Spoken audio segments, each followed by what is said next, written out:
All right, so welcome everyone. And I really appreciate in such a busy world that all of you have taken some of your precious time to actually be here. And it's pretty reflective and symbolic of the state of the world right now.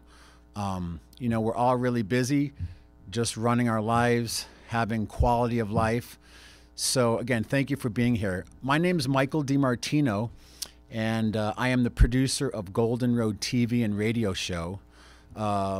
Really quick, about 2 years ago, after moving from Santa Cruz, where I worked for the University of California, Santa Cruz, I moved to this area, again, not for just quality of life and to avoid the traffic and the congestion and the sad reality of what's happened to Monterey Bay since Fukushima.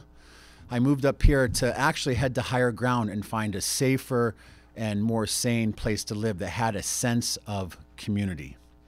So 2 years ago, we started the Golden Road TV and radio show. Since then, we've broadcast over 52-hour shows. And not just that, but when we broadcast our show, we're actually in 8 counties on cable TV, also on YouTube and Facebook. And we've also been blessed enough to be able to partner with KVMR and do some live stream broadcasts from the KVMR studio. So I want to acknowledge them and all that they do for the community. So I didn't come here to recreate a wheel, but what I did come here to do is to help build bridges between all the individuals in the community, all the hundreds of nonprofit organizations, and to build a bridge working with the government agencies around the idea of community building and resilience. If you're not clear what resilience is, it just means the flexibility to be able to deal with things that are happening. Everything from wildfire, emergency preparedness, things that are happening with food and water safety and security, issues of economic development, and holistic health. And the only way that we can really attain this objective is through building these bridges and partnerships. So I thank all of the keynote speakers, especially the fire department, who have taken time out to be here today to help as part of this broadcast to get what happens in the room today archived and out to the community. So again, I applaud all of you and I thank the keynote speakers for being here. So I'm just going to speak for another minute, and while we're doing that, I'm going to have Rick Barron set up the rest of the chairs. So the other keynote speakers, if you guys can please make your way to the front and find a chair. So really quickly, since we started Golden Road TV, we broadcast the show every week. It's a 2-hour show, and now once a month, we're going to start doing these live streams from the Tech Center. What's really exciting, because we live in a world of technology, anyone with a cell phone, a smartphone can watch these broadcasts, can also find out the information later. Well, about a year ago, I started collaborating with a gentleman, Lou Casabianca, who was involved in the 100 City Initiative, where $500 million was given to 100 cities around the world to deal with all the issues of resilience, like climate change. A lot of places that are on the coast are really feeling the effects, whether you believe it's a conspiracy or not. Things are happening and people are being influenced, going all the way back to what happened with the hurricane in New Orleans, what's happening on the East Coast, the tsunamis, the hurricanes, all these things that are happening that affect our quality of life and our stability as a community. So a couple years back, $500 million was given out to all these cities and countries around the world to develop strategies and plans for community resilience. Right now, there's islands that are being actually cleared from their population because of sea level rise. So I will leave that up to you to do more further research, but we're really in a pivotal and transitional time in human history. And that also includes the Me Too movement, the Indivisible movement, where people are actually realizing that the importance of women having a voice and a vote, things that are happening with climate change. We can see on every front, economically, spiritually, environmentally, that things are changing. Recently, the incredible amount of wildfires that we've suffered here in California. And again, I applaud you and thank you for your service to our community. But what we're facing is really going to take everybody. We can't put the responsibility on other people or organizations to do the work for us. So today we're doing this broadcast as our monthly Building a Bridge of Community Resilience broadcast to inspire and call to action to get all of you, many who already are, involved in helping to recreate our society and culture in the way that's more sane, more efficient, and more safe. So 6 months ago, I did a tour called a Resiliency Tour with Payom Riles. We actually traveled out to all the counties where we broadcast a TV show. We went up to Mount Shasta. We did a live broadcast from the rec center there in conjunction with city government, Chamber of Commerce, people from economic development, CAL FIRE, who were working with the Klamath Indians up there to look at new ways to do forest and fire management. Then we went to Chico. We did a live broadcast from the Chico Women's Club with Rahasya Poe and the Lotus Guide, who's one of our keynote speakers today. This gentleman and his wife are dedicated every day of the year to putting out conscious media to help educate people about health and the environment and many other crucial topics. All of these keynote speakers are doing amazing work. We did a resiliency tour. We did a broadcast here, and what happened is we hit a nerve. So Golden Road TV and Radio slightly has changed its focus from just covering local businesses and inspiring individuals and organizations to really focusing on solution-based information and education. And that's why these people are so crucial about what they're going to share today with all of you. So again, thank you for being here. We're going to be doing this every month. We're also holding some meetings, and in conjunction with Golden Road TV, I'm partnering with Payom Riles and Rick Barron to create an entity which now has an office here called ARC, the Alliance for Resilient Communities, which will be a weekly community roundtable with broadcast happening. It's open-ended, and it's to give our community a voice and to identify the issues that affect us here. Because what affects us here, it might be different in Mount Shasta. Right now, they're dealing with Crystal Geyser, basically licensing use of the majority of the water that's coming out of that area, which affects everybody downstream. So there's a lot of issues. The analogy I would like to use, it's not a bipartisan issue. This is not anything to be politicized. It's not us against them or the system. It's really about taking a human and sane approach to identifying the issues, creating solutions, and then all of us becoming a part of that solution. I kind of compare it to, we all have a toothpick, right? And we're fighting this big dragon, whether it's a fire, right? Or it's the fact that, oh, our water in this area is contaminated. We have heavy metals. We have other insecticides and pesticides which are affecting the quality and safety of our food and water. And I want to thank Mike Passner for being here. He's a local organic farmer who was just on the cover of the Union talking about, well, our organic farm is really organic if we're using the NID water. So these are all things. It's not more information. This is about education and activism. So I hope through the effort today that we can help inspire you, and we can invite you to come sit at a round table with all the other counties in the Sacramento River watershed and lash all of our toothpicks together against this big dragon that's happening, and we can form a lance and we can create a successful way to defeat and come up with solutions for a lot of these problems. So again, thank you for your time.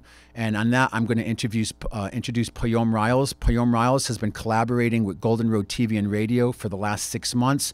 He also has created a really exciting project called the Source Directory, which is an actual directory in these 8 counties of the individuals and businesses who are community-minded, green, and are doing stuff right now. And you can go there and find it. While you're listening, just check out the Source Directory. And on that, I'm going to introduce civil engineer, hydrologist. He works with Stantec. He's a new permaculture design student and certified by Cathay Fish. And Cathay is here. And thank you, Cathay, for all the amazing, inspiring work. You are my Swami Mommy and a wealth of knowledge. I hope that was okay. But I want to introduce Payom Riles to talk about the Source Directory.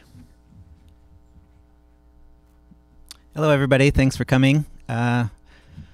Happy autumn equinox. So the Source Directory was born out of the work that Michael and I did on the fall tour.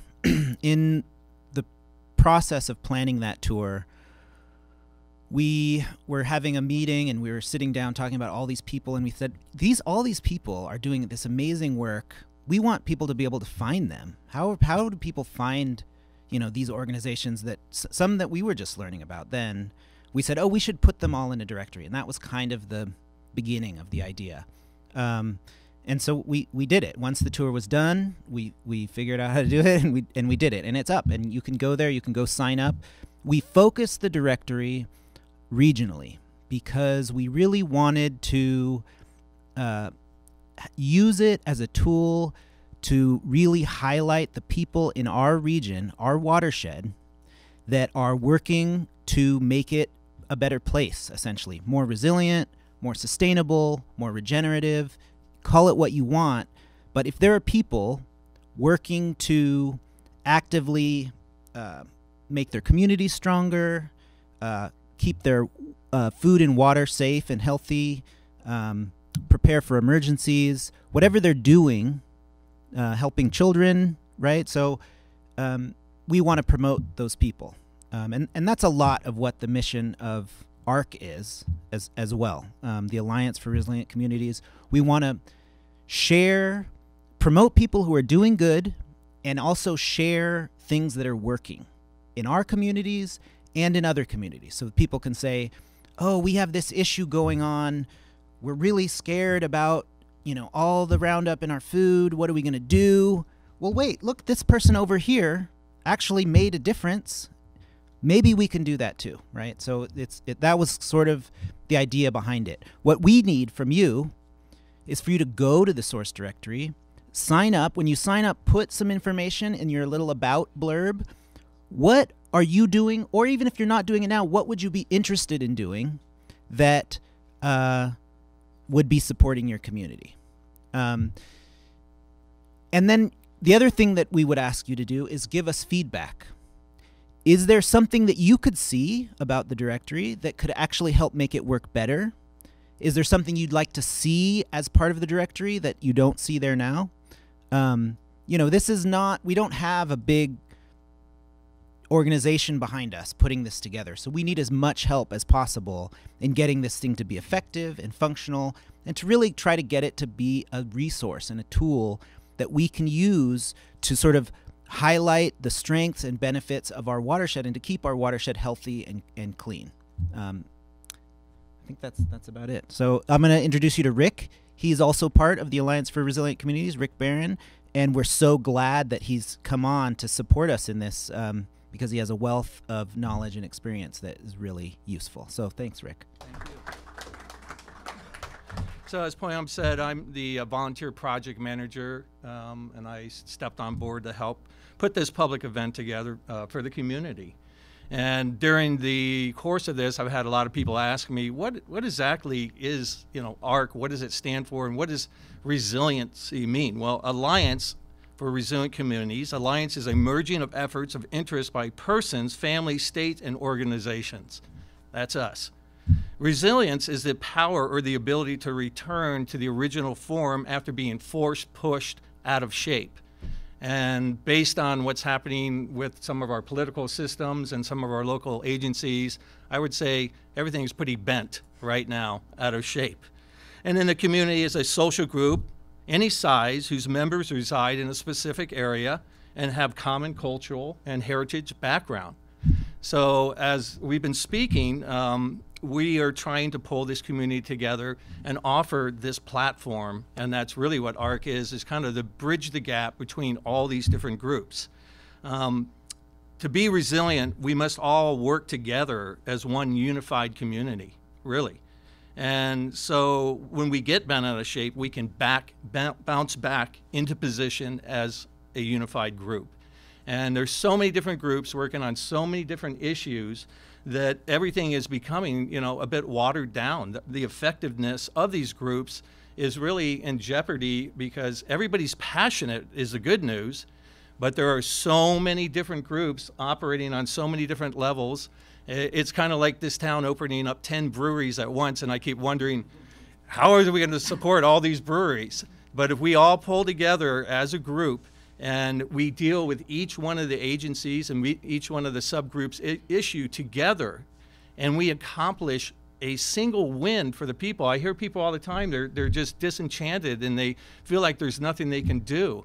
And I say to them, we need to focus together. I studied Martin Luther King's book, and Mr. King was just adamant that if you want to have a successful program, you need to be lashed together with your toothpicks as one giant spear and focus on an issue first that you know you can win. You don't start at the biggest issue at the top, and because people get deflated and worn out. But if we start on a small local issue, potentially asking NID to consider using other products besides Roundup and our local water supply, asking PG&E not to spray copious amounts of Roundup underneath all the telephone poles, and asking Caltrans to stop spraying the literally hundreds of gallons that they spray. When you see Caltrans on the side of the road with those giant sprayers, that's what they're spraying. Every time it rains, it runs into our sewer systems, it runs into our watershed, and the scientific data shows is that these particles cannot be removed, and they are finding their way into our kids' food. So ARC strives to be the gap between our local organizations and the community, as I said, and what we need from everybody in the community are local experts in every field, from educators to hydrologists to engineers. We need marketing people. We need support with volunteers. We need support on every level. We want to bring in specialists from each area to consult with us and then be this platform where we can pull everybody together and attack these issues as a unified group one at a time. And we will get to each one of the issues, but we need to address them on the wins. What can we win together as a group, and how can we move forward? So, I want to again thank the speakers who have taken their time to be here today, and I urge you to support them and their organizations. We've got everybody here from a local farmer to our fire department to our most successful food organization, Sierra Harvest, which I'm just, I can't say enough about Sierra Harvest. I've been personally supporting them financially and been a cheerleader for them for a long time. We have an NID candidate here who's if you read his literature and his stance, and you'll hear from him, is the type of change that we need. So I believe there's 3 openings on NID, is that correct? So this is a real chance for us to change the direction that the board is moving right now.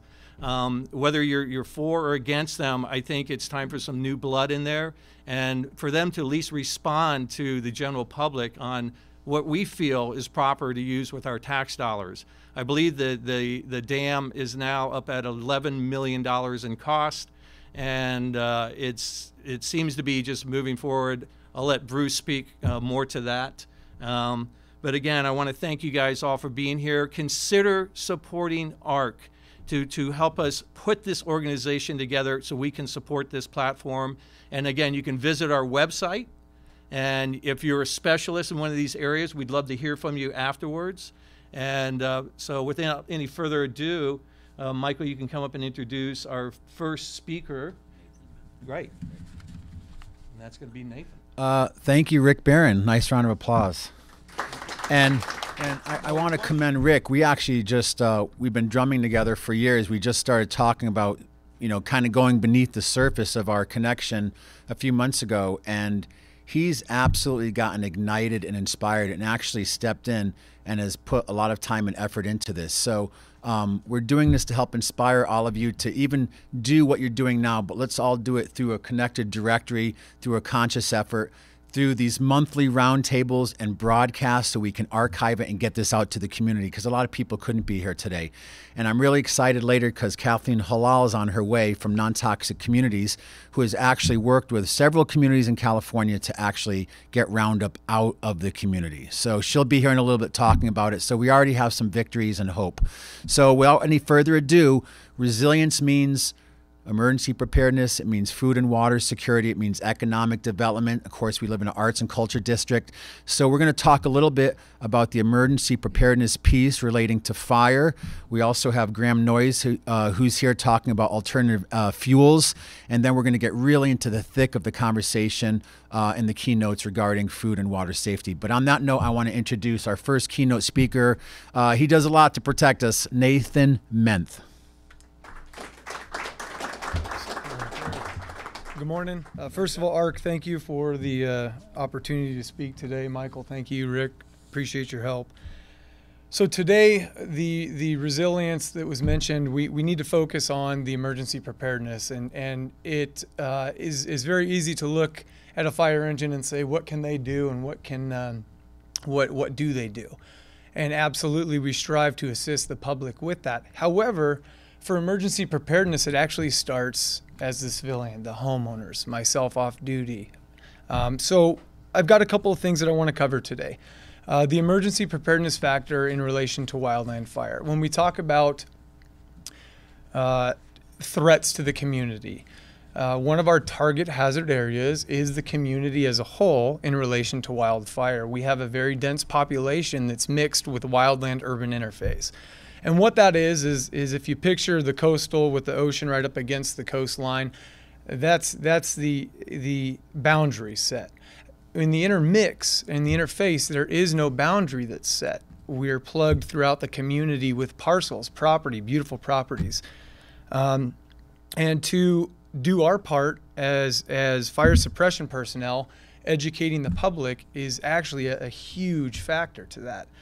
Public education with wildfire prevention is such a broad scale. I'll try to narrow it down here to 5 minutes. But I want to focus on two aspects.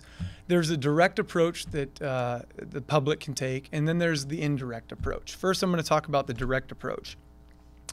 The direct approach is indeed the hands-on. It is the opportunity to do what you can do manually to clear your yard, clear your roof, clear your property, leaves, gutters, pine needles, anything that can harness that ember or spark in the event and the inevitable event of a wildfire. Although a majority of wildfires in California are caused by humans, whether it's accidental, intentional, there are still aspects of wildfires that are caused by Mother Nature, lightning, etc. So the direct approach is eliminating the fuels or reducing the fuels. When we talk about that, we mentioned defensible space. I'm sure that's no secret word to anybody in here. Defensible space is the section around property that's viable to clear in an appropriate manner. 100 feet with 30-foot clearance around your house. You can have the green vegetation, the planted vegetation. You can even enjoy the natural vegetation. But without the fire's natural ability to come through and consume at a slow rate as it used to prior to the population being here, we have to take into consideration life and property. My co-partner, Chris Mertens, did just arrive here. If I could, I'm going to allow him to come on in and join me. He is also he's an employee with CAL FIRE. Come on up, Chris. When we're talking about life and property, that is what your fire departments, your fire districts, and fire suppression personnel, we care about. The environment is in there as well. However, with life and property, that directly affects the ability for the community to function, and we see an importance of that. So when it comes into the direct approach with the fuels reduction, the labor of clearing your property, we definitely support that, and we would strive for that. Talking about some defensible space currently at the moment, and then I was going to move on to an indirect. So we talked about direct, now I'm going to talk about some indirect. Indirect is the mental preparedness, that mental state of readiness. We all hope for the best, but let's prepare for the worst. We've heard many stories come out of California in the past 10 years of significant fires, fire behavior growing, and the preparatory,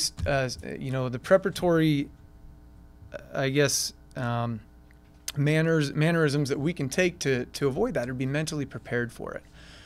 There are multiple organizations that Nevada County Consolidated, we have our website up at www.nccfire.com. www.nccfire.com, that allow you to have some basic components of questions and answers. Ready.gov is an excellent website. And all of this indirect preparatory states you guys can take, it relates right to your level of preparedness. Evacuation sheets, evacuation routes, truly knowing your community and how to get out of your community more than the one way that we always do. Take the back roads every once in a while, learn those routes. Understand that the topographical features in your neighborhood may directly impact you and your family or community in certain areas. We have significant drainages, Dog Bar, Brewer drainage. We have the Champion Mine on the west side, even going up Highway 20 with the Deer Creek. These are significant drainages that lead directly into beautiful communities in our area. Having the opportunity to mentally prepare for that, identify these checklists, understand, are you prepared, ready.gov, having that supply of your credentials ready to go, flashlights, communications, secondary plans for communications. In the fire service, we always relate to a face-to-face communication as the best form of communication. And it is, because there's no intent or no reliance on supplemental material and or interpretation.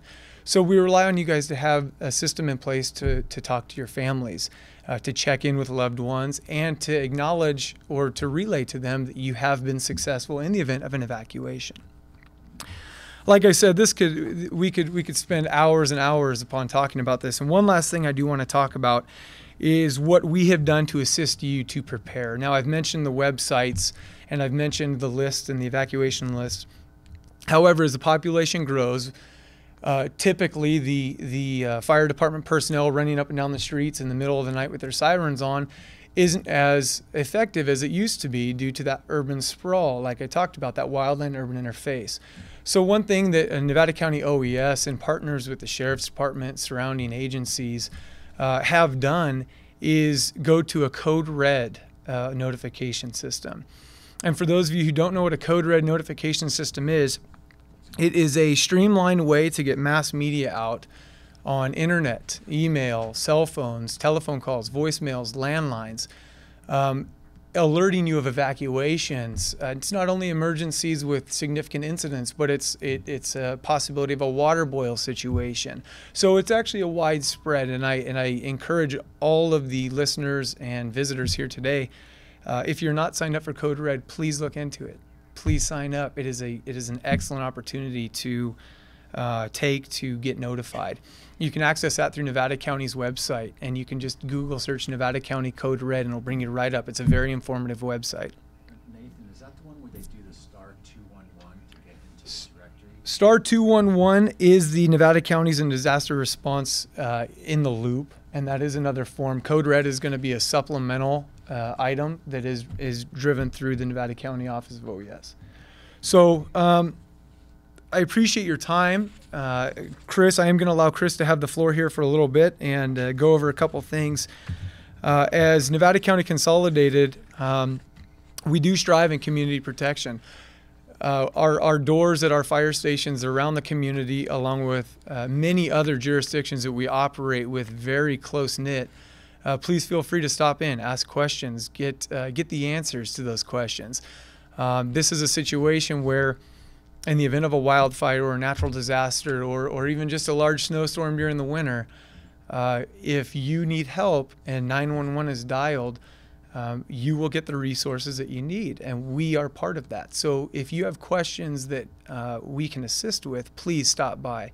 You don't have to call 911 to ask questions, but swing into a fire station, swing into a police station, Cal Fire stations, and so on and so forth. So I'm going to have Chris talk for a little bit, and then we'll field some questions, and thank you for your time.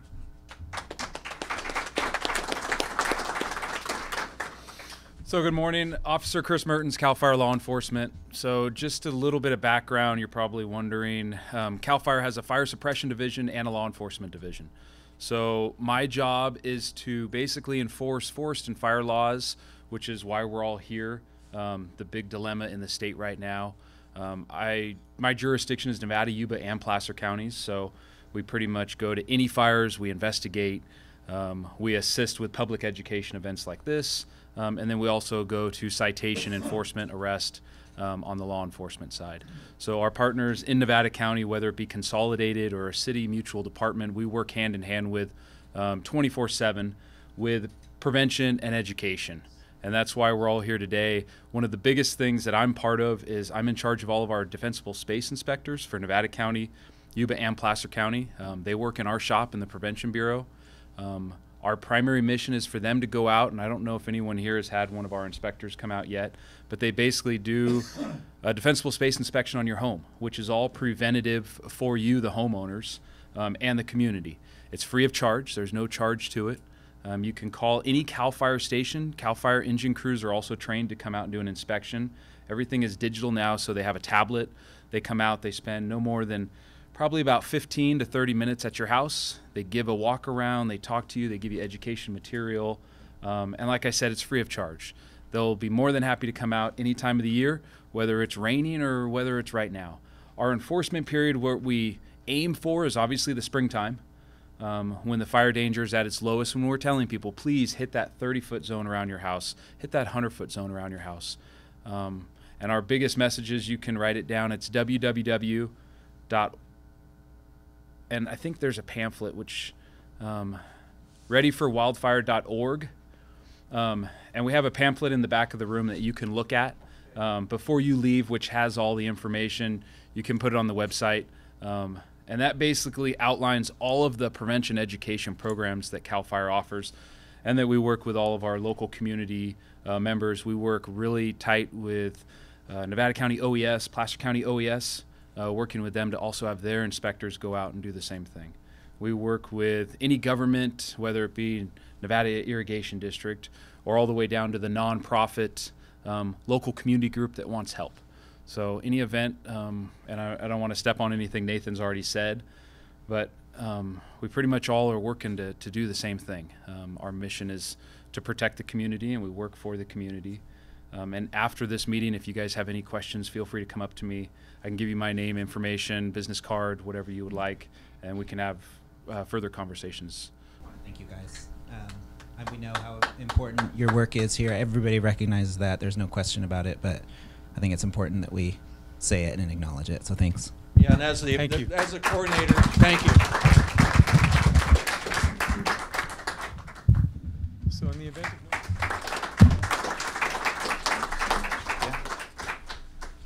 So again, as Payom said, we want to thank you for your service. A couple years ago, I live up on the top of Red Dog Road. We had the Lowell Hill fire, and I got to know some of the local firefighters who, for 3 days, stood at the line of my property and defended my house and my property from the Lowell Hill fire.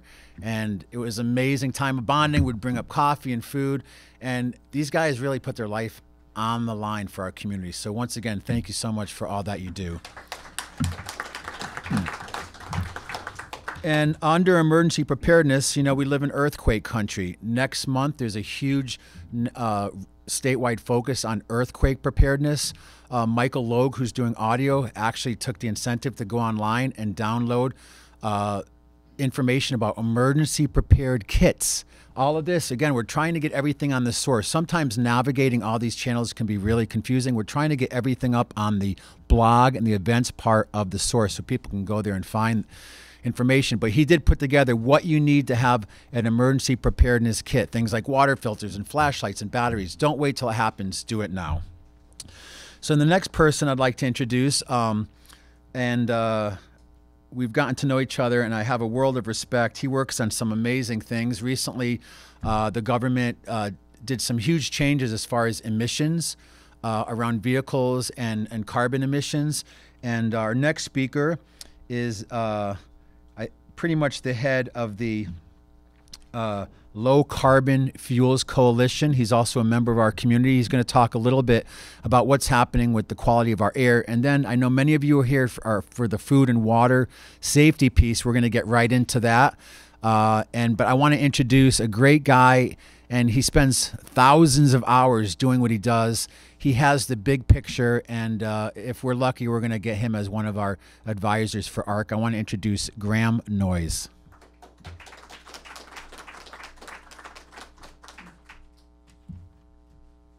Thanks very much, Michael. Really appreciate the opportunity to be here and really commend you for the work that you've been doing. Michael and I got to know each other first at KVMR Broadcaster School. Admittedly, he was way ahead of me to start with. And is Lisa here too? And one of our teachers, Lisa Parker's here. I want to recognize her. I feel like I'm a little bit of a broadcast school dropout, and Michael's gone beyond his PhD now. But at any rate, I'm here to talk about fuel and energy in particular and the resilient side of that. I'm going to be very quick because we got great people coming up after me here, and really want to focus at my background, as Michael said, is in low carbon fuels. I have a legal practice that focuses on fuel and carbon law pretty much exclusively, and then I lead up the Low Carbon Fuels Coalition, which is an organization dedicated to the support and expansion of low carbon fuel policies in California nationally and internationally as well. And so I want to talk about the potential for making this community more resilient from a fuels and energy perspective. We live in a mother lode of resources from a renewable perspective. We all know we have fabulous sun, sometimes feels like too much sun. We've got some good wind resources out there, tremendous biomass. In fact, so much biomass that it gets talked about as fuel here for fires. We have wonderful people, technology and know-how, and we have tremendous community and communications, and again commend KVMR as a resource to really bind the community together and let us speak to each other. Comparable to Rick's definition of resilience, I picked up one from the Rockefeller Foundation: the capacity to survive, adapt, and thrive in the face of chronic stress and acute shocks, and even transform when conditions require it. So that's what we have to do here. We have to transform, and we have to think about this at multiple levels. I'm not going to talk about international. I'm not going to talk about national. I'm not going to talk about state. I think we start thinking about regional. We think about county. We think about local. We think about neighborhood. And we even think about dwelling units out there as we think about resilience. And depending on that perspective, we're thinking about different things. Two key things that we need to do. First of all, we have to stop this one-way cycle we've got right now of moving carbon from the subsurface and the surface into the atmosphere. We had hundreds of years ago people figure out the greenhouse gas effect, that if we put carbon in the atmosphere, it made it warmer. And we've watched it ever since, and we've been monitoring it closely for 60, 70 years now, and it's doing exactly what we were afraid it would do. We're there. So we've got to stop that cycle, and as Governor Brown's executive order established just recently, California in particular has to achieve carbon neutrality now by 2045 and be carbon negative subsequent to that. So we've got great state leadership on this front. We also not just have that's really a global impact that we want to participate in, but we need to be resilient here in terms of adapting to these changed circumstances, because we've got this situation clearly on hand already, expressed sort of most dangerously on the fire side, but we have climate change as a threat multiplier. We have extreme heat. We have changes to the ecosystem on the whole, and new threats. So our challenge here is to design both energy and fuel systems that can meet these challenges. And I think of energy on the power side and fuels more on the transportation side. People use those words differently, but that's what I mean. And each one of these really has three facets. We have the energy supply. How are we sourcing the energy? How is it being distributed? And then how is it being stored, and what kind of technologies are being used out there? Same three factors on the fuel side. What are those sources of fuels? How does that fuel get distributed? And how is there fuel storage? And when we think about resiliency, we can think about a much more resilient system, or we can think about the system we have now, which frankly isn't resilient and breaks down in all kinds of ways that we know about. So I wanted to stick to my five. Little time for Q&A. Thank you. So is there any questions? I know some people called about, because Nevada County has Nevada County 2020, where they're They just completely solarized the route in the government center, but they're also talking about doing more of a citywide complete solar system. So there's a lot of exciting progress that's being made that you might not know about. And again, we're trying to use the source as kind of a clearinghouse to let you know about these things through blogs and through events, etc. So there is exciting stuff happening. Relative to that, what Graham is talking about, we're actually, Payom and myself are actually working on in collaboration with the city to turn a barren piece of 100 acres in Nevada City into actually a resiliency education center to showcase some of these technologies and techniques. I also want to acknowledge Cathay Fish as my Swami Mami, who taught me that there's actually a huge role that agriculture plays in the role of carbon farming. I recently went to the Sacramento Climate Change Coalition conference. I went there was maybe 20 people at the conference. I was mortified. But one of the women stood up and said, we need to plant more trees. Everybody kind of chuckled, oh, tree huggers, haha. But the reality of how nature already has solutions organically woven into its fabric, and how we need to go back to some of these ways like the indigenous people did for centuries, is practical common sense. So does anyone have any questions? Rick's here with the microphone. And just speak into the mic, because even though we can hear each other, we are broadcasting the event. So any questions for Graham, please? Yes, my question is there anybody doing, working with the methane production that was started back in the 60s? I had a farm. I had a generator. I generated methane from my farm animals, manure. Chickens were the best. And I just wondered if any of that has carried forward in technology in any way, working maybe with a neighborhood methane generator for either cooking fuel or transportation fuel. Great, wonderful, wonderful question, and huge activity going on in the state. And typically, most of these are Air Resources Board, what folks call CARB out there, led programs. This particular one goes to a bill by Senator Lara, SB 1383, focused on short-lived climate pollutants and methane in particular.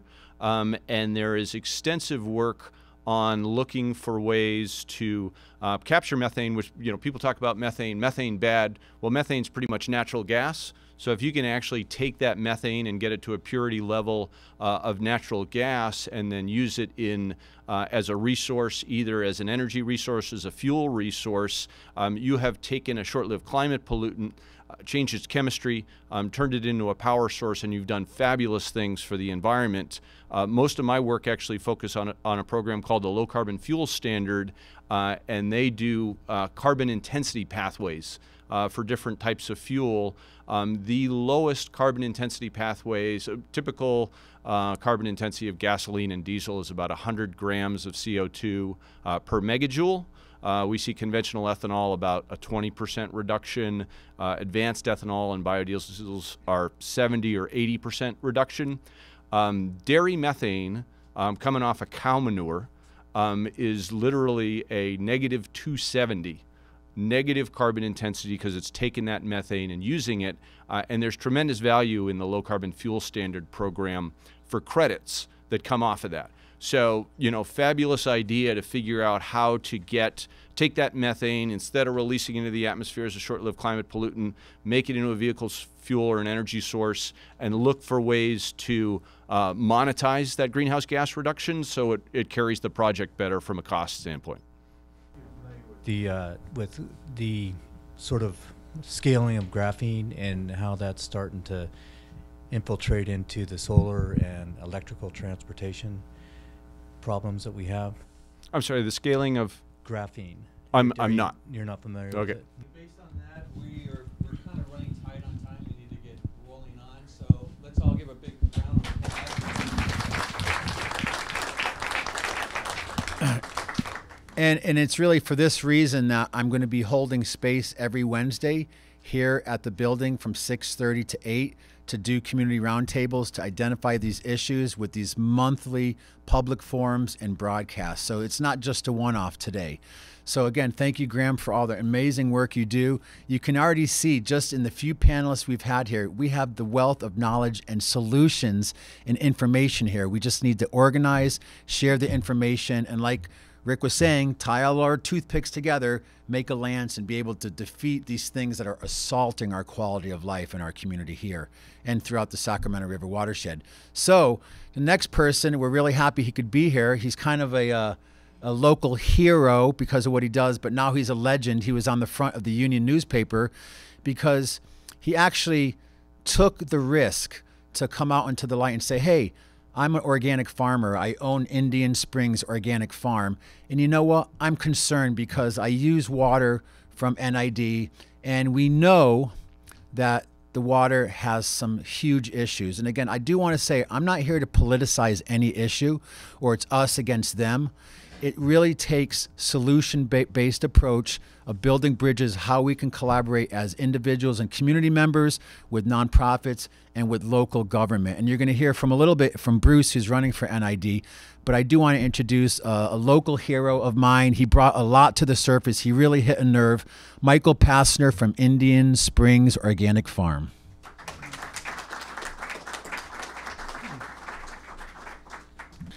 Thank you for inviting me here today.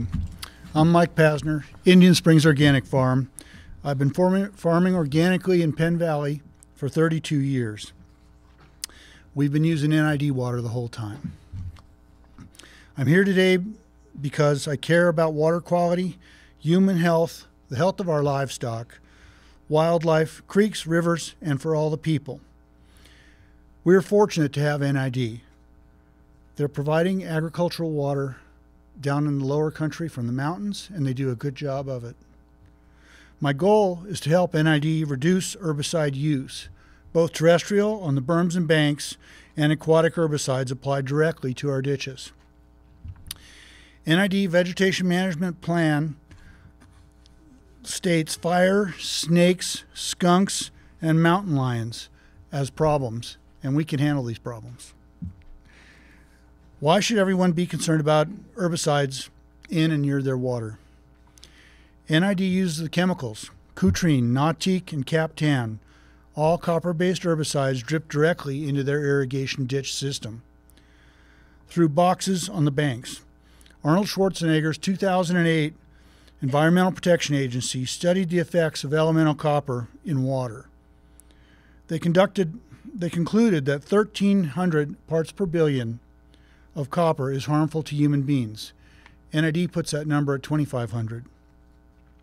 250 parts per billion copper causes pigs to lose weight.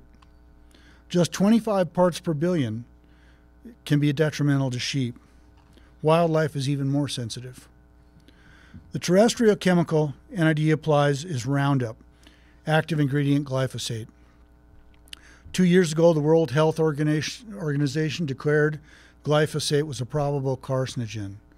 Last year, the Environmental Protection Agency determined Roundup to be a carcinogen. Both aquatic and terrestrial herbicides are applied broadly by NID. I've got a map in the other room that we built, and I'll talk about that. I think they'll show pictures of it later. I've learned that most people are unaware of the extent of this application. So I've created 3 large maps. They're 6 foot tall by 12 foot wide. The maps were created as I requested on public records request from Nevada Irrigation District this information. They would not give it to me digitally. They gave me a box with 565 8.5 by 11 pieces of paper in it. We spent last winter taping those together. We laminated them and we mounted them on plastic signs. I welded up racks for them, and we've been displaying them around, and they're very interesting. They're very intricate. They have a lot of detail. So one of them's out there. The other 2 I didn't bring today. The maps show the 450 miles of irrigation ditch system that NID has, 350 miles of which are treated with herbicides. 33 miles of this system are what NID calls randoms. We know them as natural creeks. The 65 red dots represent application sites for aquatic herbicides dripped directly into water. They're aluminum boxes. They put 5-gallon containers or less or more of Nutrien Coutrine, Nautique, and Captain in them, and they drip for about 4 hours directly into the irrigation water. They make a purple cloud in the water, and you can see it. You can look downstream and see the animals drinking from that creek. For an organic farmer, aquatic herbicides are applied 7 times during the irrigation season, April through October. As an organic farmer, I can't have these chemicals on my water and on my property. For 30 years, NID shut my application box off on poison day. 3 years ago, they quit doing it. They suddenly told me it's now my responsibility. So for the last 3, I've always checked them. They'd shut off and I'd shut off every year. And now I shut off by myself because NID no longer shuts them down. So they do that 7 times a year. There's a better way to do this. To NID's credit, they formed the Integrated Vegetation Management Working Group. They handpicked 12 people to explore alternatives to glyphosate.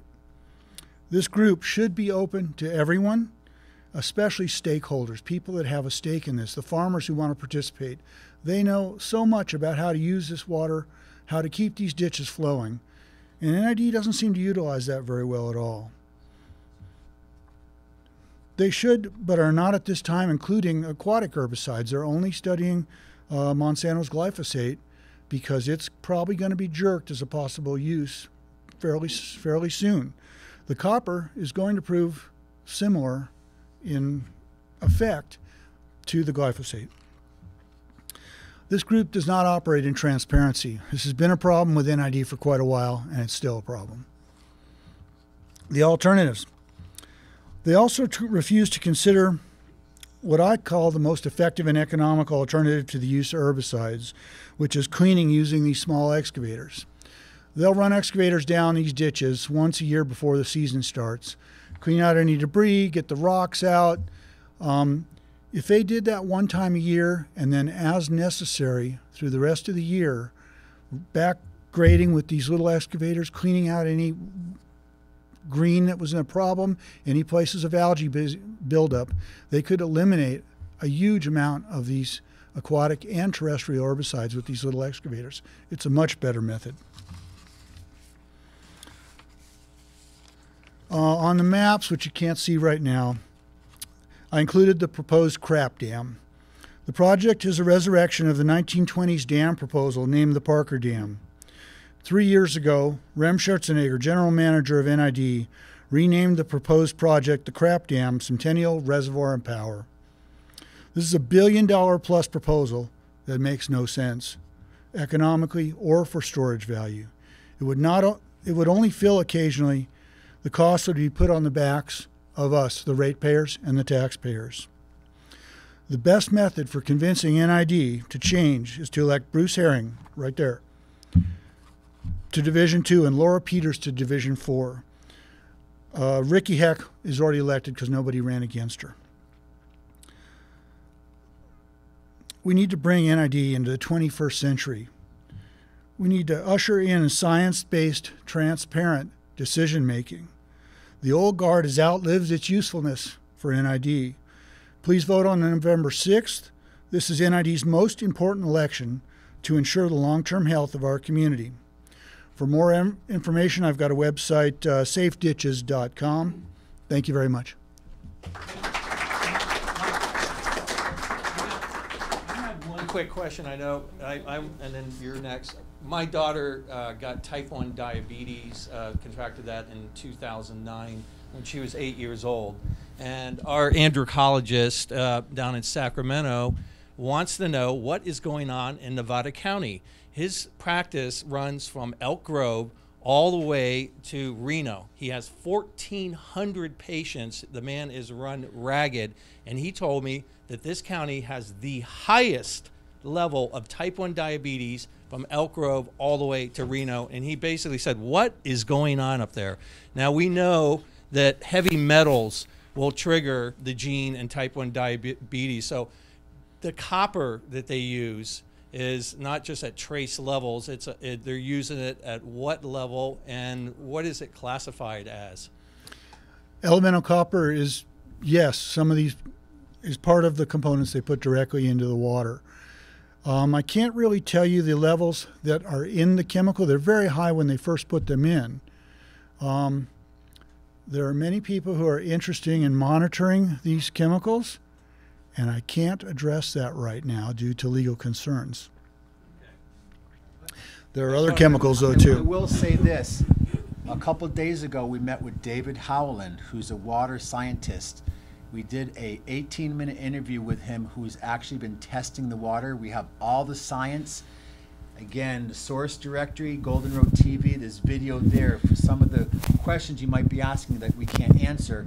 There's been a great amount of field work to interview the people for today. Also, when we have our intermission, we're going to be playing that interview with him on NCTV, on Butte County Cable TV, and on our YouTube channel. So if we don't get all the answers now, I want to refer you to the archive of information that is available with David Howland. Mike, we got another question for you. Mike, as you well know, because we've talked about this subject for so many years, there's a group of us here that have got behind David Howland and introduced him to what the problems are here. But I myself have a problem with Roundup and genetically modified foods, and it gives me a huge stomach problem. I really believe a lot of people have this problem and don't know it. So I bought myself an organic certified farm. I had no idea that they were spraying Roundup. Here's my question, and I've asked you this before, maybe you know more about it. How do I know when they're spraying the Roundup? That's my problem. I know when they're spraying the copper because they tell us, they send us a paper. Yes. When are they spraying the Roundup? I want to know. And don't I have the right to know? The copper's applied to our water system by the calendar. They give you a calendar of what day you need to shut your water off. This is an archaic method for applying herbicides. When you study this in school, they'll say nobody does it that way anymore. You do it by how often it's needed. As far as the Roundup, NID will not tell you when they're spraying Roundup. There you have it. Well, I want to thank you very much, Mike, for being here. We can't take more questions right now just because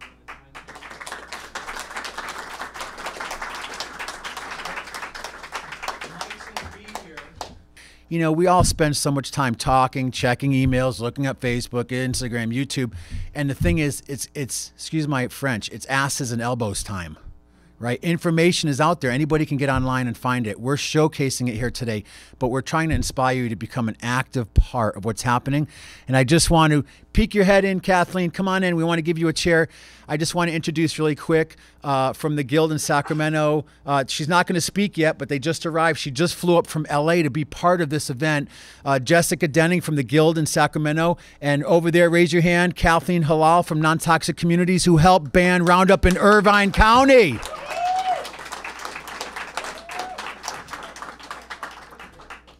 She is a champion and certainly an amazing woman. So our next guest, she does a lot of work here in the county. I know she's involved in the Green Party. Like most of these people, they're doing 6, 7, 8 different things to help make a difference in our community. But our next speaker is helping to spearhead GMO-free Nevada County. And I would like to introduce Sue Roberts Emery.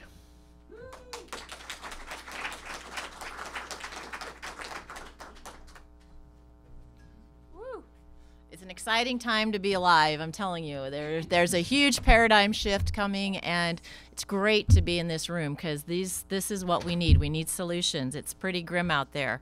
But thank you all for coming. Thank you, Michael. Thank you, Rick. I had a great time speaking with you the other day. I've got some things I'm going to read. GMO-free Nevada County. We took the summer off just because we are all really, really super busy.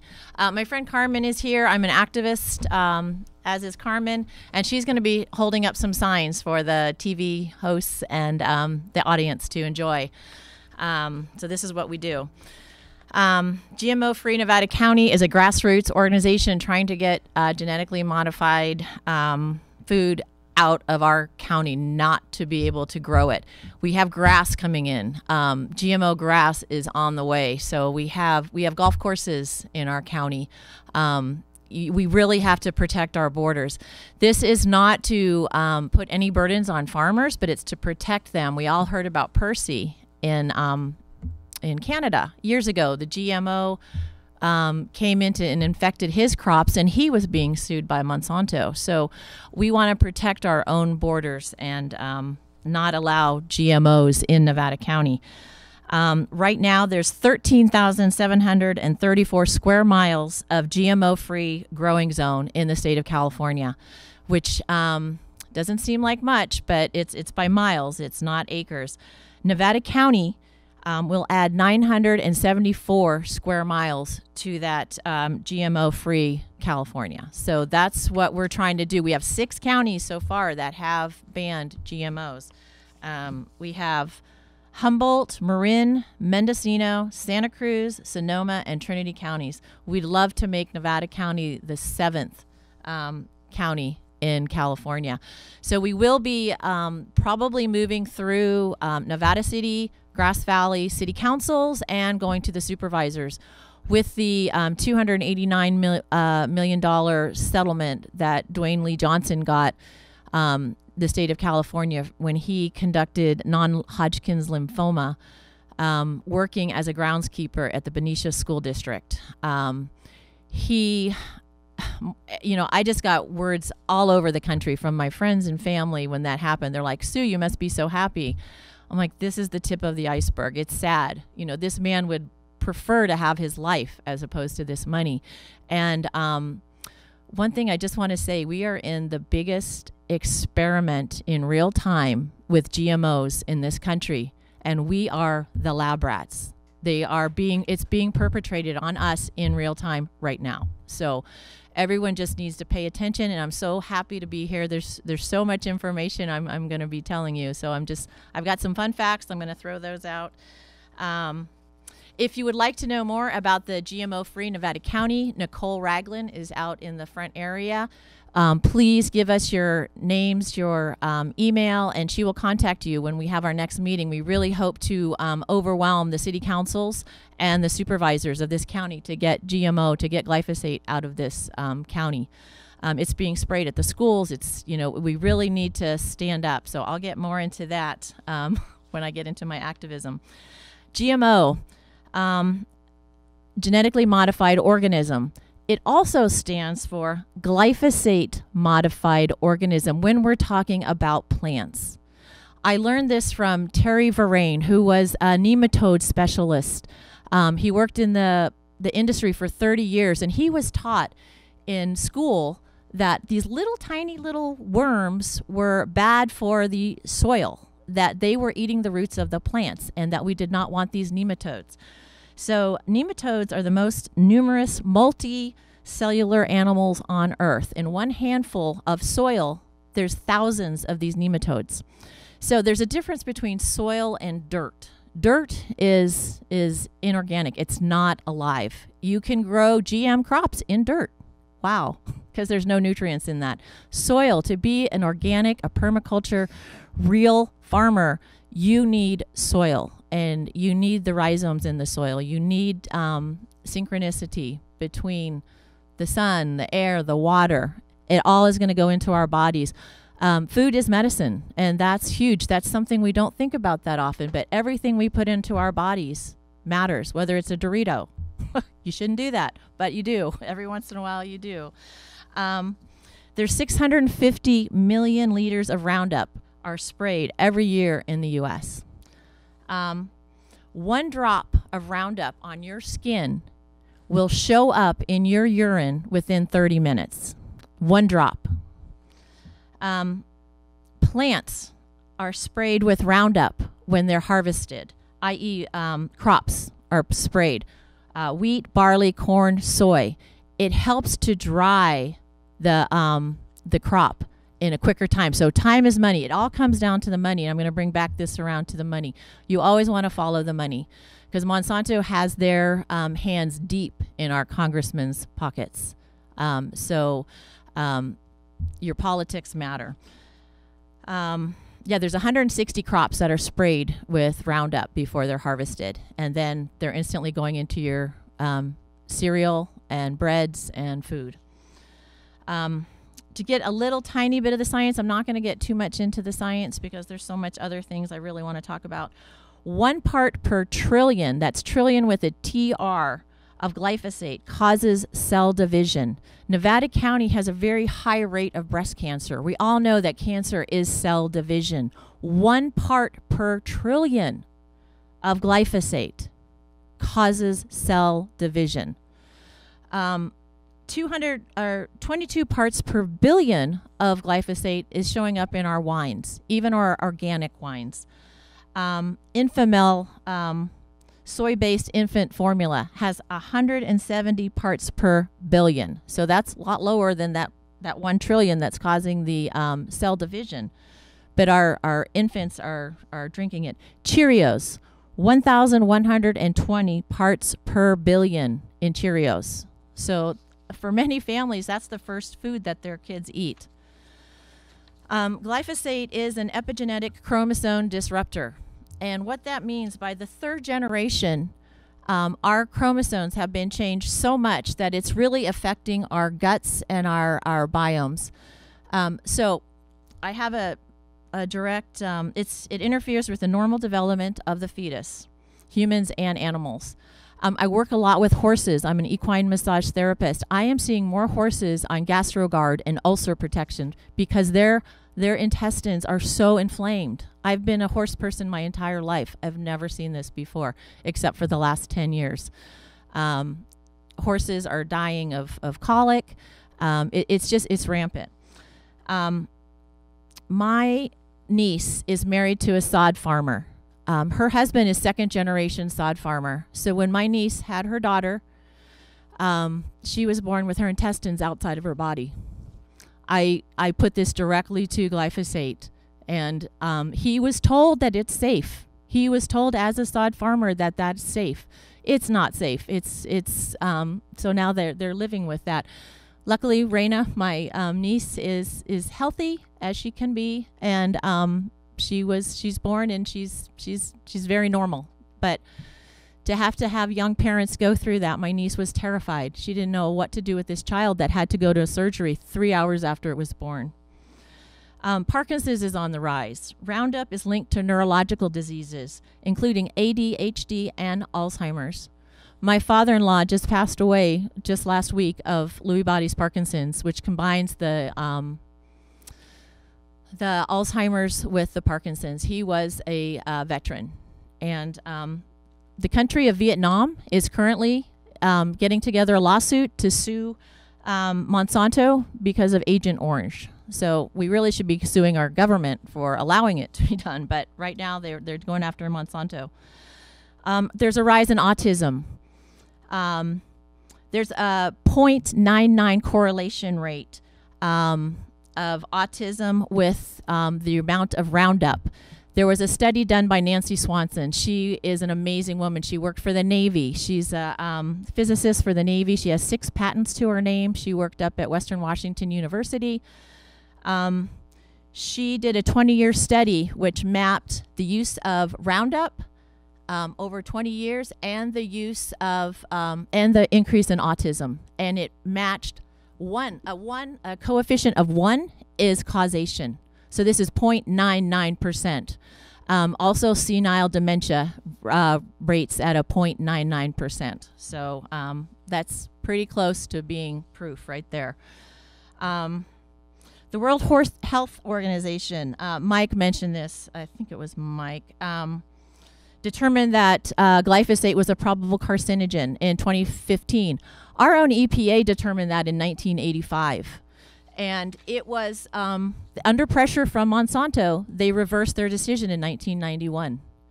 So, you know, did we hear that? No. Again, we're following the money. Monsanto is guilty of crimes against humanity. They do not practice the precautionary principle. That's a huge part. If you're going to be on this planet and you see something wrong, you need to point it out and let people decide on their own. The precautionary principle is not followed. It's corporate power. The public should have been warned of the dangers of Roundup a long time ago. Roundup formula is 125 times more toxic than glyphosate alone. And that's because of the inert ingredients in Roundup that cause it to penetrate our cell barriers. Glyphosate was originally developed in 1964 by the Stouffer Chemical Company as a pipe cleaner, as an industrial pipe cleaner. So think of that. Think of Drano, and then think of your own gut as that goes through, what it's doing. It leaches out the minerals. It's a chelator of metals. So all of your aluminum, zinc, boron, and even arsenic are being attracted by this, and then it's going in and damaging your livers and your kidneys. I actually have 2 dogs that passed away last year. My husband works on a ranch in Penn Valley, and the NID goes right through that. So my dogs are constantly in the NID ditches. One died of liver failure, the other of kidney failure. And we've talked with our vet, and he sees a definite pattern in the times that we were in the vet's office with these dogs. And it was always at the end of April. The NID ditch starts on April 15th, and our dog was dead by April 28th. And this is years of exposure. Now I'm going to talk a little bit about Monsanto. I was part of the Monsanto 10.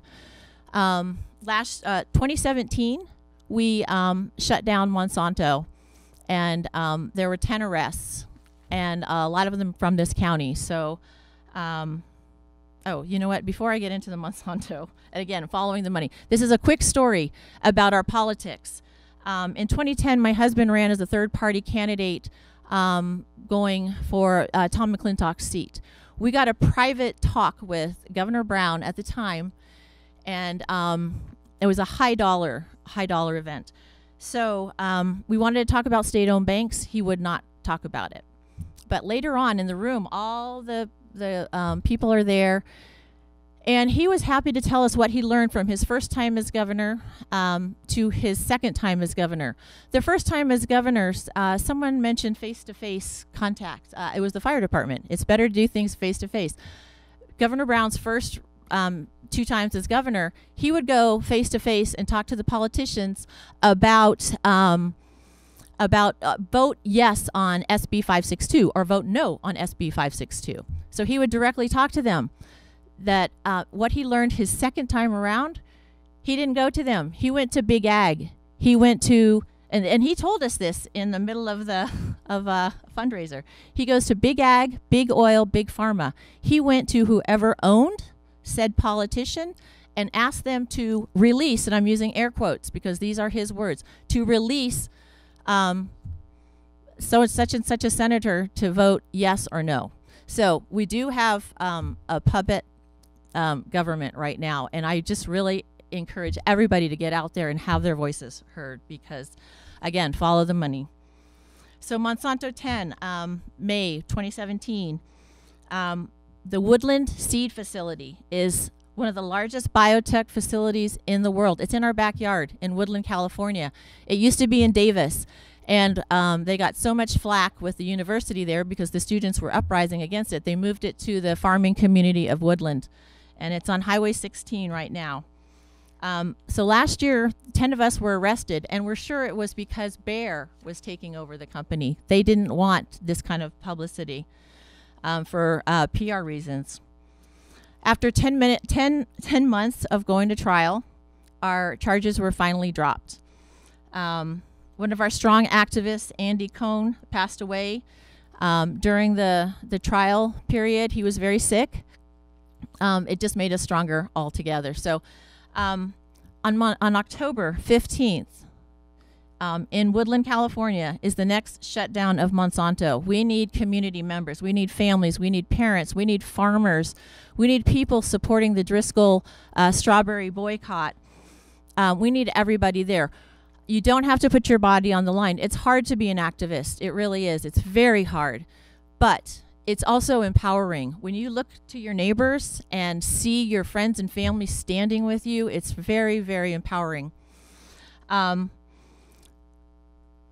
You don't have to be arrested. We need witnesses. So that's what I'm going to say. If you can, please do that. Okay, so October 15th, there's so much more to say. If you need to come talk to me, we have 8,000 lawsuits right now going against Monsanto, and that Dwayne Lee Johnson was the first of many. So, okay, thank you. Oh. I do have 3 solutions. There is a woman, Michelle Perro. She is a pediatrician in Marin. The 3 things she tells people: drink filtered water. We know how important that is, listening to our NID people. Remove your shoes when you come in the house. Do not track that glyphosate, that the pesticides into your home, and eat organic food. That's how you can, those are the 3 things that you can take away. Thank you. Thank you so much, Sue, Thank for being here. And we're going to move right into our next speaker. Go ahead and introduce, because I know we're tight on time. Okay, I just want to comment. Recently, Rick and I did an interview with Elisa Parker at KVMR, who had the opportunity to see the new Michael Moore film. And the general feedback is it generated a lot of fear, but where are the solutions? So we're not here to create fear. We're here to educate, but we're here to inspire you. You guys starting to get on fire, get inspired a little bit? You want to help make some changes? We're going to go over now to another foundation institution in our community. Most of you have heard of Sierra Harvest, and they're doing some great work also, not just with organic farming, but also with the Food to Farm Conference, and now agro-tourism, bringing people into our community to be able to stay on farms and support the farmers through eating farm to fork food, supporting the farmers, seeing how things are grown, eating things off the vine. This is a huge economic contribution to our community that they're also working on. So I want to, on that note, introduce Malika Bishop.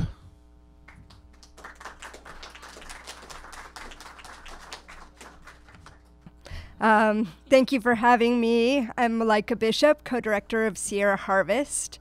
And I just want to thank you all for taking the afternoon to spend time envisioning a resilient community, because that's what we need. And I know that you all do that in many parts of your life, but I really appreciate you all being here today and having a commitment to that for our community.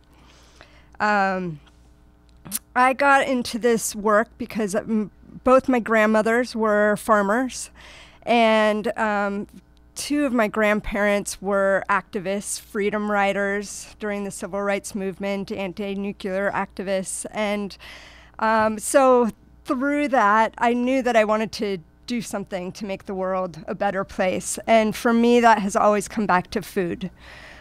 Food is intimate to all of us. We all eat, we all contribute to the food economy. And the way that we do that has a huge impact on the health of our air, the health of our water, the health of our climate, and our own bodies and the environment.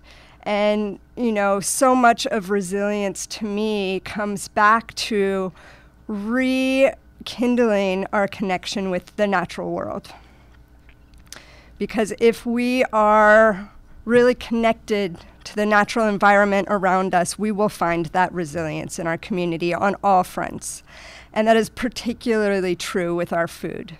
If we have a relationship to our food and where it came from and participate in growing and cooking it, then we find that resilience and the health that comes with that.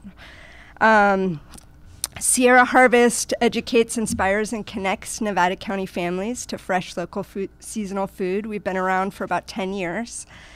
And,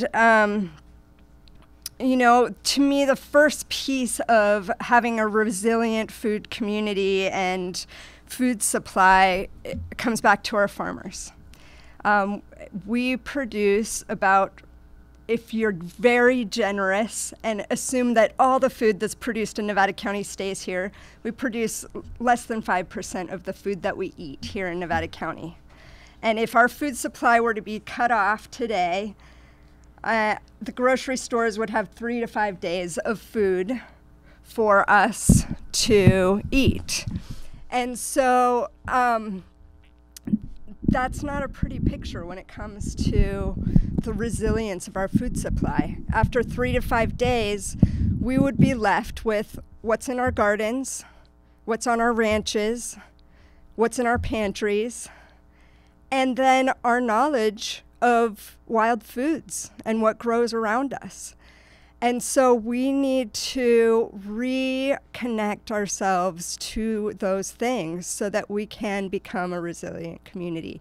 And one part of that is supporting the farmers who produce the majority of the food at scale in this community. The average age of a farmer is 65 years old. How are you? How old are you? Somewhere in there. And so one of the things that Sierra Harvest does is farmer training. There's a woman named Sandra Higarera who we met earlier this year. She was starting a farm later in life, starting a farm, and really, you know, she had the farming skills. She could grow some beautiful cilantro, but she had no business sense. And after a year or two was kind of like, I think I'm going to throw in the towel. This is not working financially for me. I've pretty much lost all my savings and I don't see it continuing. And we were able, through Briar Patch, to send her to Eco Farm Conference where she gained some inspiration. And then she came back and took our farm business class. And through that, she learned the nuts and bolts. She said before the class, she used the fly by the seat of the pants method for doing her books. And, you know, really, you know, it was down to teaching her how to put a formula into Excel and, you know, do these things that create the planning that creates a business that can be sustained. And so she took that class. She's now really thriving in her farm business. And then we took the next step. We said, okay, great. You've now got your business numbers and on track. How about becoming certified organic? This was something she was terrified of. You know, all the fees and the paperwork and the, oh my gosh. But we took her step by step through the process, and she sat down with the organic certifiers and realized they're not mean people and they actually want to help her. And she is now a certified organic farmer, and she's able to gain the higher price for her food because of that. So you can go to Briar Patch and you can buy her product and support her in that way and pay what it costs to produce this good food. And the other piece of this, as consumers, we need to be willing to pay what it costs to grow good food. We've created and help support now the Nevada County Food Policy Council.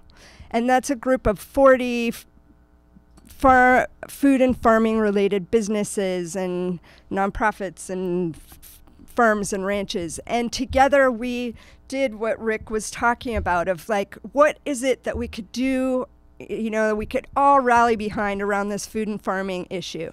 And we came up with something that we want to share with you today to jump on board with, which is 20 by 25.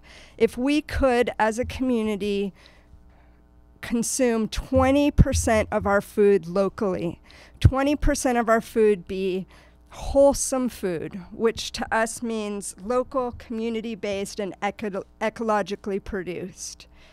It would transform this community. It would create jobs for farmers. It would keep $142 million recirculating in this community to do good things with. And so if we can get on board with that 20% of your food, most people overestimate how much local food they actually eat. You know, in the summertime in my garden, it's 100%, right? But really think about all of the things that you buy and really think about what would it take for me to get to 20% really of all the food that I consume coming from here in Nevada County. The second piece is the kids. Because the kids are the future consumers, and they are our future leaders. And if we are not able to, this is the first generation of kids to have a lifespan that is predicted to be shorter than their parents, for all the reasons that the speakers before have talked about. And if we want a resilient community, we need to support our kids in reconnecting to where their food comes from. Sierra Harvest Farm to School program is now in 33 schools. We're reaching about 96% of the kids in Western Nevada County. And I'll just tell you 2 quick stories. There was this kid named Wyatt, and we do this Harvest of the Month tasting, where every month in every classroom around Western Nevada County, we have a seasonal fruit or vegetable.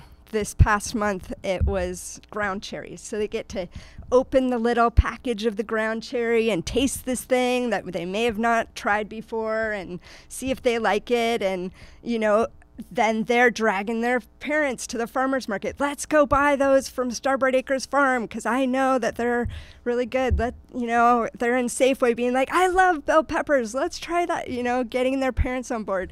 But we had a teacher who was a kindergarten teacher, and she had to do these Harvest of the Month tastings every month. And she grew up never eating a vegetable in her life. Anything green, wouldn't have it. It was a joke at school, oh yeah, Mrs. Robinson, she doesn't eat anything that's not beige. And so, but she was like, okay, I'm going to try this on because I have to because of my class. And so she started taking the Harvest of the Month and tasting it and saying, kids, okay, well, that wasn't my favorite thing, but I'm going to try it again next time. Or that I actually really liked, lunchbox peppers or whatever it was they were trying. And it's just transformed her relationship to food as well as her own family. And her son is so excited now that, they ask her to go get these things, Harvest of the Month items, and she will now. She'll buy them at home.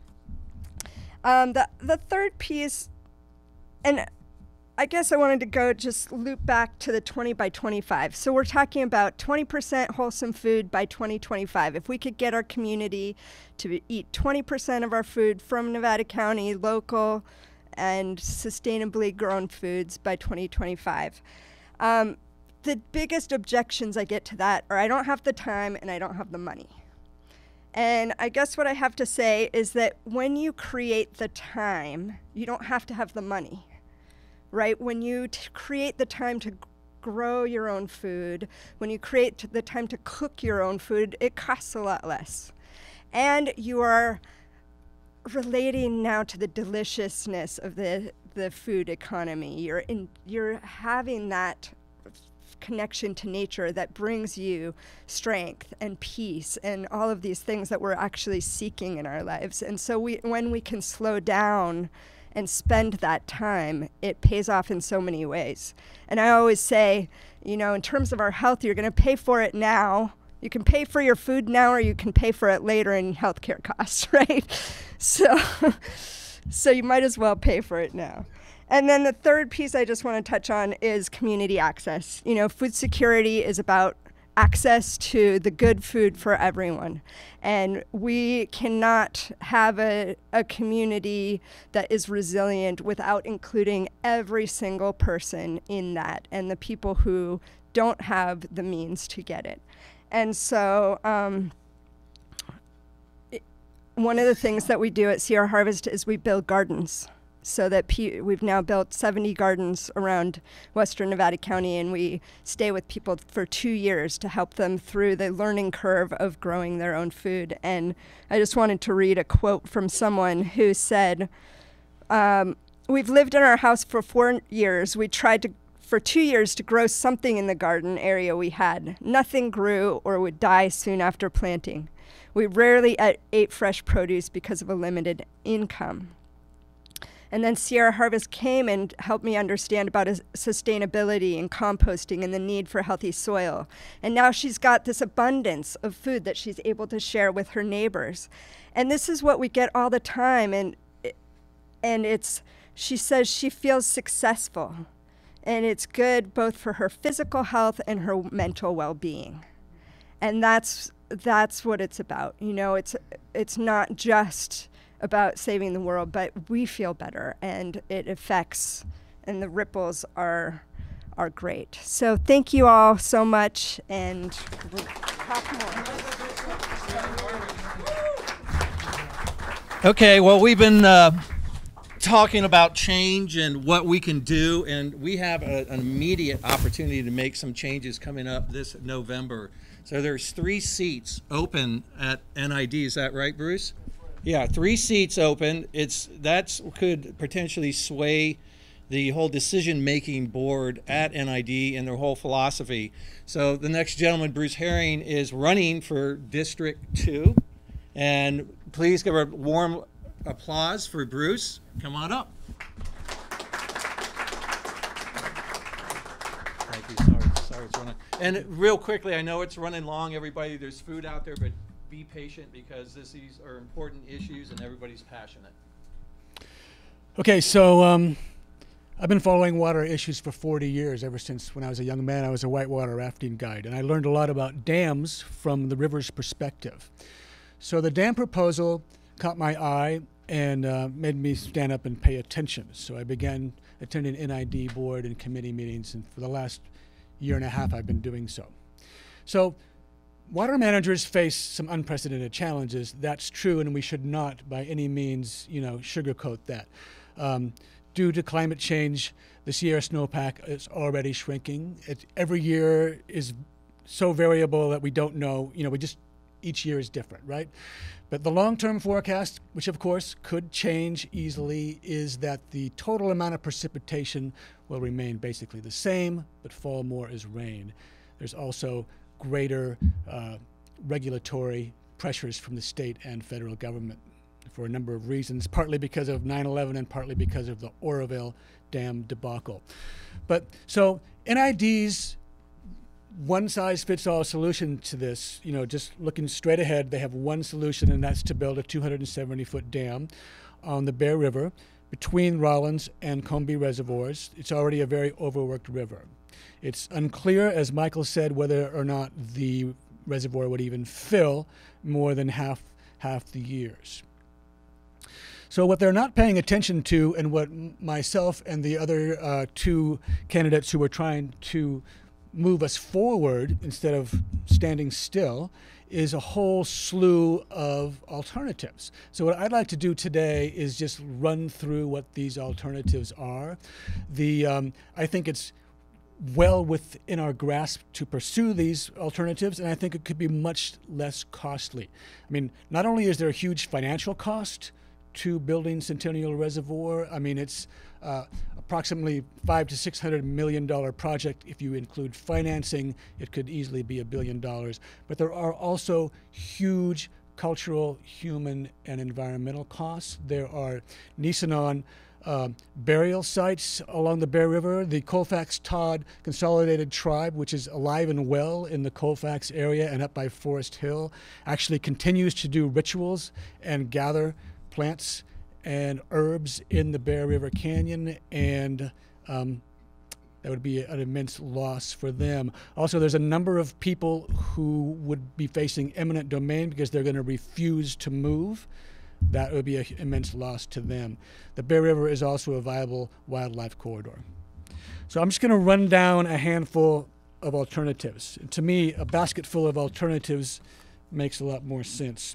First of all, in the upper watershed, we could continue, and NID does this to a certain extent. We need to do it a little more. We need to do it a lot more, and there's money available for this via grants. Enhancing meadows. The whole idea of meadow enhancement is to keep the water in the upper watershed longer, spread it out. The meadows are degraded, so they get channelized, and the water that melts in the spring just goes right through it. The whole idea is to keep the water in the meadow longer. You do that by raising the bed and making it so it can spread out more. Also, the forests, we've heard this from our gentleman right at the beginning, the fireman. The forests are overgrown. The forests are like straws in the ground, right? They just suck, they're very thirsty, they suck water up. So we need to do not only just selective thinning here and there, we need to do some serious thinning of the forests where they're overgrown, and that will do 2 things. It will not only keep more water in the upper watershed will also greatly reduce the risk of a catastrophic wildfire.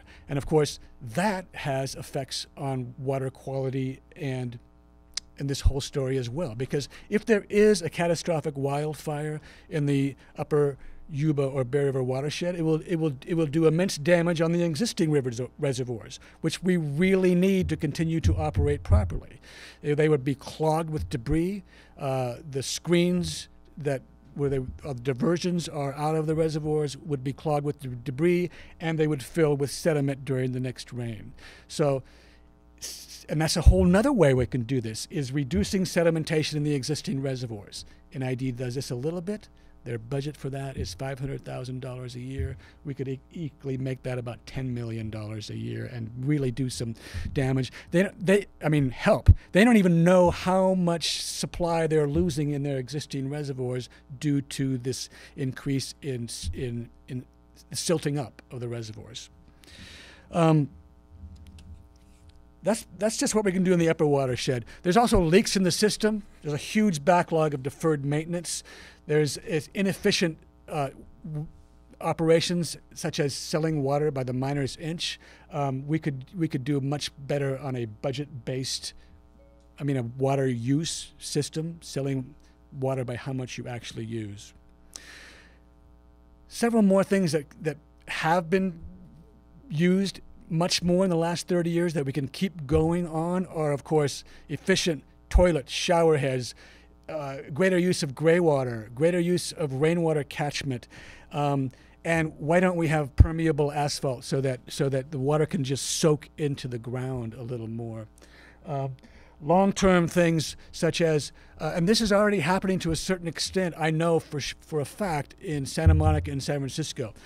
When new big building projects, high-rise apartments or office buildings are built, not all of them, but a few of them are now being required to have their own water refiltration system so they can use their own wastewater, recycle it back, and if it's done properly, what actually is going into the sewer or the wastewater management treatment plant is actually they're taking care of it right there on their property. So in the long run, we could work with the county and actually have new developments in Nevada and Placer County that actually can recycle their own water. And of course, in the long run, does it make any sense to use very expensive treated water to transport our solid waste miles and miles through pipes into the wastewater treatment plant? That just doesn't make sense. That's a long-term solution. And here's, and I'm not making any of this up. All this is being supported and studied on a regular basis by people at the University of California, at the Cal State systems, our local entities. We need to be partners with them and work with them more, all the way from the top, meadow enhancement and all these other possibilities, and work with them. NID does not like to work with partners like that, and as Michael said, they're kind of very secretive in sharing their own data. So it's data denial. So to me, it's time to just open this up. We have a lot of smart people in this community who are hydrologists, foresters, people who know how we can do this better. So it's a combination of pursuing the alternatives and working across the board with regional and local partners. And here's perhaps the most interesting long-term solution for this, and hydrologists have told me this. Bruce, probably in the year 2100, in the state of California, we're not going to be storing our water in the Sierra snowpack. We're going to be storing it in the ground, in aquifers in the Central Valley. And it just so happens that on the edge, NID is fortunate. The NID service area goes from the Sierra Crest all the way to the valley floor, just north of the city of Lincoln. And a great deal of NID's water is sold to Placer County. Placer County, western Placer County, is part of NID. North of Lincoln, sort of where the Bear River comes into the Feather River, is a viable underground aquifer. It's called the North American Sub-Basin, and it's sort of right where the foothills come down to the valley floor. There is a natural way to regenerate this aquifer with water that's actually from existing NID earthen canals. A lot of the aquifers in the Central Valley have to be injected, pumped into it. This doesn't happen in this case. We can actually, surplus water, we can send it down to Campfire West. We can send it into the already existing NID canals down there to replenish the aquifer. So in my view, using that aquifer as a water bank, which can be used by big users down in that area of NID, is a much greater and cost-effective solution than building, a giant mega dam. There would have to be some infrastructure, but it might cost $100 million instead of $1 billion, something like that. Good friend of mine that I've known only recently, Michael knows him. His name is Michael Ross, and he just happens to be the husband of the woman who is running for NID down in that area. And so, as Michael said, and as Rick said, the only way to change the NID culture right now is if Laura Peters and I can both get in there.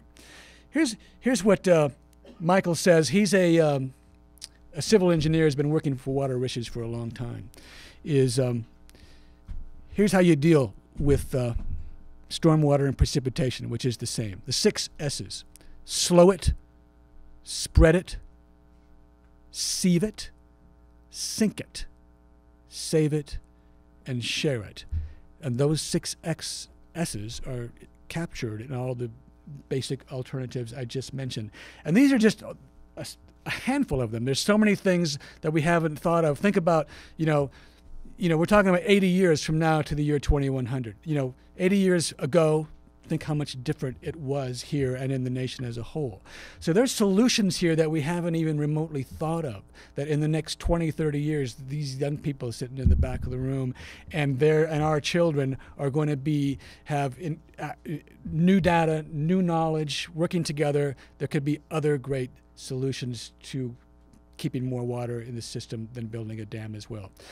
Building a dam is a backward solution, 19th, 20th century solution, and so in my view we need to go forward instead of standing still. Thank you. Bruce Herring, everybody. Thank you, Bruce. Now that is a breath of fresh air, some insight, and a man who's studied the issues and looking to do a paradigm change within NID. So take a look on who's running this November, get involved, do the research, and let's make the right choices for our community. So up next. All right, so we only have a few minutes left, and we're going to take a break. We're getting more into the solutions. We could sit here and talk for years about all the issues from food, water safety, emergency preparedness, the 5G that they're rolling into our community. But right now, we're focusing our efforts on the food and water safety piece as far as ARC. So our next guest is a publisher of a holistic health magazine. He does this every day. He gives people in the community a voice, and he's brought a very special guest who he's going to introduce with some solution-based options of what we can do. I do want to mention on October 14th, I will be videotaping a workshop on how to do charcoal and carbon-based filtration for your home water system, so we can all get out of our water the things that are in our water. But on that note, I want to introduce, he's here today with his wife, Dara, and he's an amazing person. He has a radio show, a podcast, a magazine. He's super involved and is doing more than his part. From Lotus Guide magazine, we have Rahasya Poe.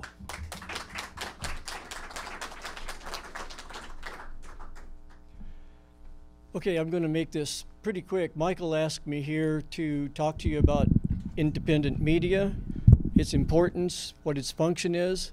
And basically I could say independent media is the Gutenberg press of the 21st century times a million, because now we have a voice. Like, the reason I'm going to make my voice short here is because I want to give everybody else more time, because Michael and I and my wife, our job is to go into the crowd and give them a megaphone and say, here, speak your voice, speak it out, because something happens when people get information, and because with information you're armed with something to come back at, and the game doesn't work as well once you have information.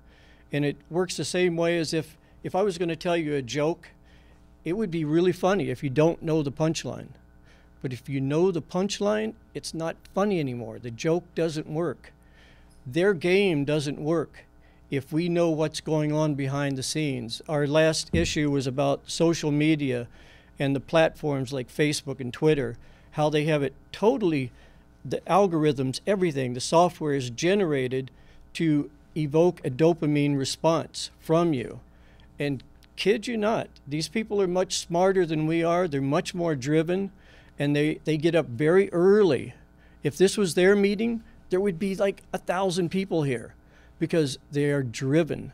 And that's what we need to do. We need to wake up and start waking everybody else up, because we're going off the cliff. And if I talked very long, we would take this thing down to a whole different level of control, depopulation. There is a darkness to this that if we don't pay attention, they're going to have their way. Personally, I think we're waking up, because the American dream, you had to be asleep to even believe that. But as we wake up, the dream starts fragmenting and breaking down, just like at night. If you wake up of a morning, if you're asleep, the dream makes sense. Of course, pink ponies can fly. It totally makes sense. But if you start waking up, you start noticing things. Hey, wait a minute. Pharmaceutical companies shouldn't be telling us what drugs to take. Wait a minute. The military shouldn't be telling us that there's weapons of mass destruction. These things don't make sense. So I'm going to give up my time right now, and I just really appreciate all of you being here, and I appreciate you, Michael, just because believe me, this is an uphill battle, and if you stop for 1 minute pushing that boulder uphill, it starts rolling back down. So together we can make a difference. So thank you.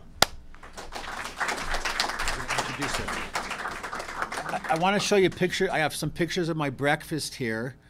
And I have some other great kitty cat pictures. It's all cute, but we could, spend a lot of time just discussing that. But instead, I'm going to have him introduce his dynamic next speaker, who has health solutions that we all can implement in the comfort and convenience of our own homes. So and this is Dr. Shanhong Lu. And I have to tell you, my wife and I have been doing the cleanse and really getting ourselves clean, and I can feel the clarity. That's the results you need. You don't need these results where, I really feel something. So I'm going to let Dr. Shanhong Lu come up here and tell you exactly what she does and why. Thank you. Thank you, everyone. I'm a physician. I have been practicing integrated medicine for 20 years in Mount Shasta, California. And the reason I come here today is I actually recently decided to close my practice. And one of the reasons is I have seen for the past 20 years the doubling rate of all chronic diseases. Instead of seeing patient one-on-one, I feel I'm losing the battle. When we don't find out the root cause of our diseases, number one, our country is going to go broke. 19% of our national GNP is spent in medical management of chronic diseases. In holistic medicine, many practitioners are getting busier rescuing the people dying, drowning in the chemical poisoning. And so one of the reasons I come here is really I'm inspired by farmers, by organic farmers, by environmental activists, because it is time for us to come together to discover the root cause. And what's really exciting is actually we now can scientifically measure 172 chemicals in your urine, and anybody can do from home. Mike Gainza and I and Dr. Reeder are both here. We are the National Chemical Detection and Detox Project Foundation. We're actually starting this very, actually before the Monsanto lost their landmark lawsuit. One of the reasons is we want to inspire and waken up practitioners. Instead of asking them to apply another methodology to treat disease, we encourage them to measure the toxic load. And by utilizing a very natural, the bodily inherited detox project, we can actually demonstrate within 3 months the drastic decrease of the toxic load.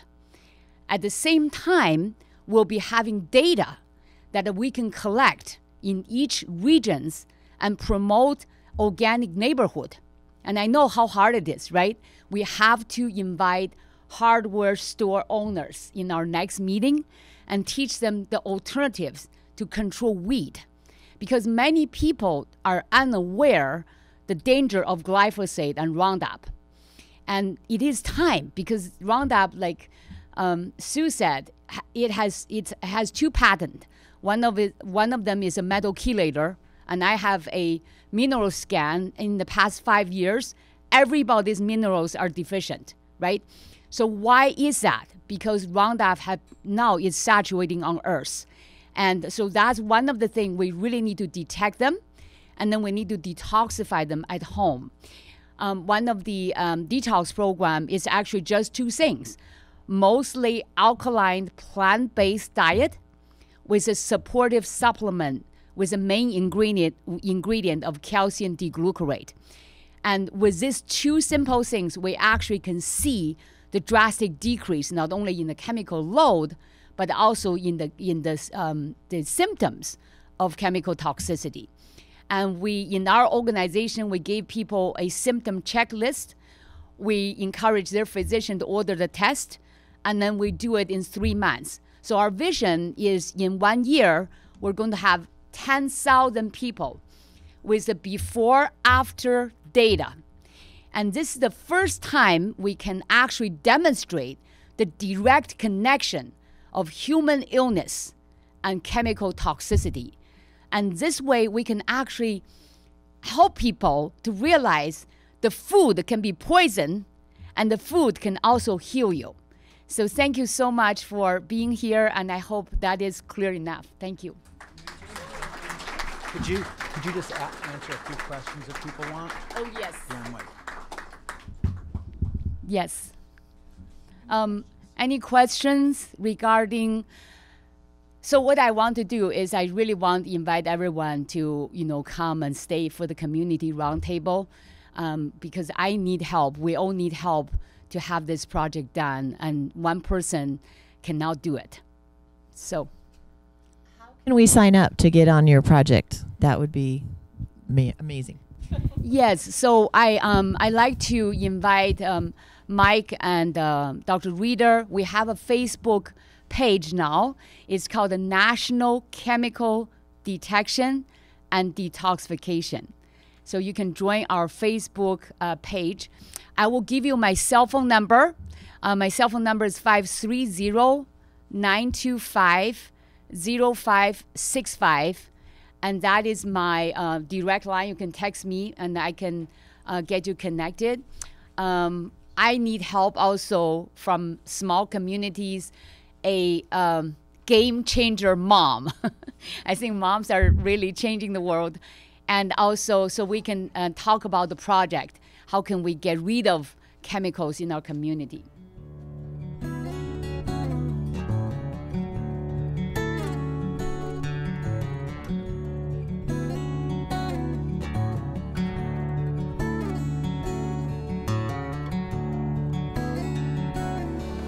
Welcome to Sierra Streams Institute at the Woman Campus.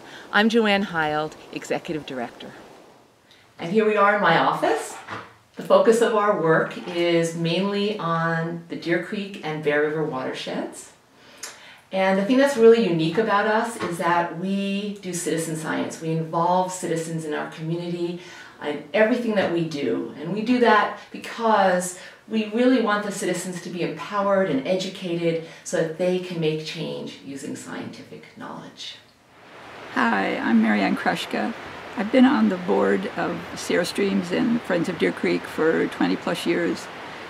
It's an organization that depends on citizen scientists to collect the data to help us preserve the health and safety of our community, and it depends on all of you to donate as much as you possibly can to make it possible to preserve this beautiful and wondrous place to live and raise our children. My name's Nancy Fleming, and I serve as the president of the board of directors for Sierra Streams. I've been in Nevada City for about 8.5 years, and coincidentally, right after we moved here, I met a gentleman who was a water monitor on Deer Creek for a group called Sierra Streams. And he thought I would be interested, and I really was. It was exciting, particularly because I live here on Deer Creek. So I did water monitoring for about 5 years, and then was asked to join the board. So I took a step up the corporate ladder and am now affiliated with the board. My name is Saul Henson. I'm the Education Program Co-Director at Sierra Streams Institute.